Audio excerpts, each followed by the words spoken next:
once again, Charles Gibson. And now, one of the biggest questions of life. What happens when it's over? Heaven? Hell? Nothing? Or might there be a fourth possibility, reincarnation? Could we come back as someone else? Here's Chris Cuomo with two down-to-earth parents who thought they understood the mysteries of life. That is, until their toddler began to talk. On March 3rd, 1945, a 21-year-old Navy fighter pilot on a mission over the Pacific was shot down by Japanese artillery. His name might well have been forgotten, were it not for the remarkable, some might say unbelievable story of a little boy named James. Okay, this is really tough. I need somebody to help me. All right, I'm the volunteer. What do you want me to do?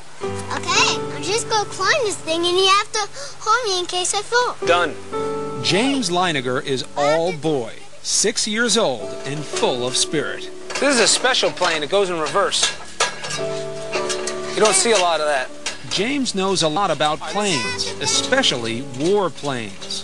What kind of airplane is that? It's a Corsair. His parents, Andrea and Bruce Leiniger, say from an early age James would play with nothing else. He was obsessed with airplanes. If you look around the house, that's all you'll see. Airplanes, helicopters, aircraft carriers.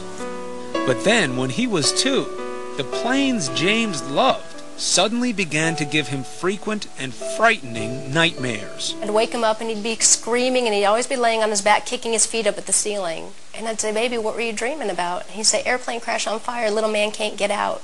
They sound like typical kiddie nightmares, but Andrea says they went on the same way for months. Maybe too much TV.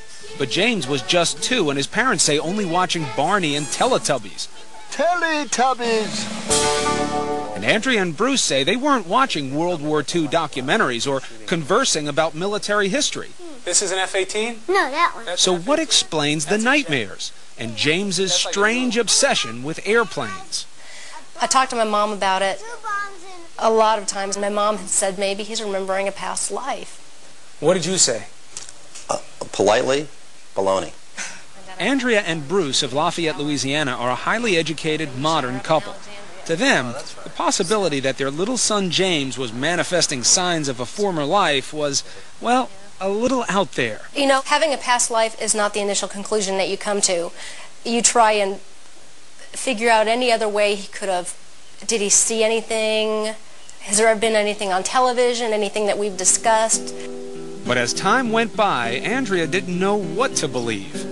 Here's James at age 3, going over a plane as if he's doing a pre-flight check. He would continue to say and do things that were puzzling, like the time his mom bought him a toy airplane. And I said, "Oh, look, there's a bomb on the bottom of it." He said, "That's not a bomb, Mama, that's a drop tank." A drop tank? I'd never heard of a drop tank. I didn't know what a drop tank was. Andrea's mother suggested she look into the work of counselor and therapist Carol Bowman. Bowman has written 2 books, both supporting the proposition that sometimes the dead can be reborn. We are taught from a very early age in this culture, in the Judeo-Christian culture, that reincarnation doesn't exist. Once you observe this in a child, and the evidence is very compelling, you have to open up to another explanation for what is going on. Bruce was deeply skeptical. He said there has to be a logical explanation. I don't believe in past lives. I don't believe in this stuff. But with the violent nightmares recurring 3 and 4 times a week, the Leinigers felt they had to do something. So with guidance from Bowman, they cautiously began to encourage James to share his memories. They say the result was startling. The nightmares immediately started reducing in frequency. He went down from 3 or 4 times a week to maybe 1 a week, 1 every other week. And at that point was when he started to articulate more about these past life memories. Seems normal enough, a little boy improving when his troubles are directly addressed. But Bowman says this is more, that James was forthcoming because this is the age when former lives are most easily recalled. They haven't had the cultural conditioning, the layering over of experience in this life, so that the memories can percolate up more easily.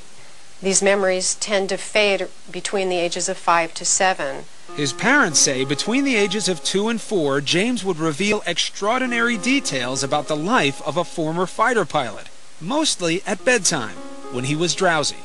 Bruce said, "What happened to your plane?" He said, "It crashed on fire." And Bruce said, "Why did your airplane crash?"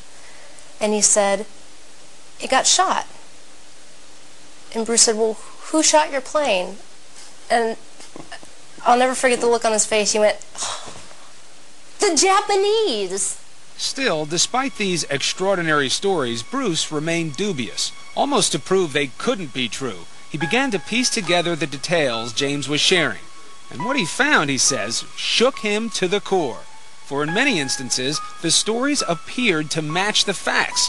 James seemed to be recalling real events, real people, in the life of a man who'd been dead for almost 60 years.